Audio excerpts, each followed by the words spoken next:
সালে ষষ্ঠ pay scale 1 জানুয়ারি থেকে কার্যকর করা হয়েছিল এবং প্রজ্ঞাপন হয়েছিল 28শে মে 2005।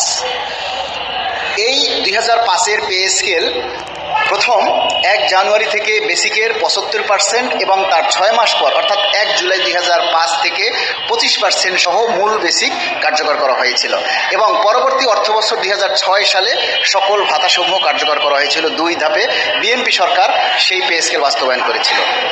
2009 সালের 1 জুলাই থেকে পে স্কেল কার্যকর করা হয়েছিল এবং 2 ডিসেম্বর প্রজ্ঞাপন জারি করা হয়েছিল।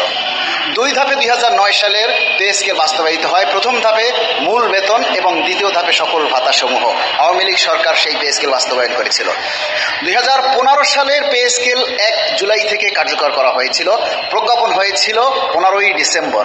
6 মাসের বকেয়া সহ আপনার এককভাবে এই পে স্কেলটা বাস্তবায়ন হয় এবং সেখানে মূল বেতন ও ভাতাসমূহ একবারেই বাস্তবায়ন করা হয়েছিল। সেক্ষেত্রে 6 মাসের যে বকেয়া সেটা ধাপে ধাপে দেওয়া হয়েছিল। যেহেতু 11 বছর পর নবম পে স্কেল হতে যাচ্ছে, সেই পে স্কেলটা আমরা 2015 সালের ন্যায় এককভাবে বাস্তবায়ন চাই। কেননা এরই মাঝে 2টা পে স্কেলের সময় অতিবাহিত হয়ে গেছে, দ্রব্যমূল্যের দাম বেড়েছে, অনেক কিছুর পরিবর্তন ঘটেছে, শুধু কর্মচারীদের বেতনের কোনো মৌলিক পরিবর্তন ঘটেনি।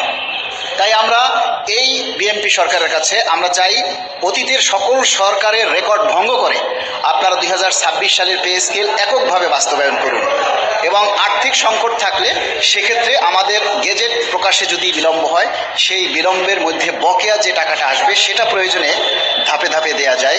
আমরা এককভাবে এই পে স্কেল বাস্তবায়নের জন্য জোর দাবি জানাচ্ছি। যারা এর পক্ষে আছেন তারা সবাই কি করবেন? লাইক কমেন্ট শেয়ার করতে হবে না, দোয়া করেন।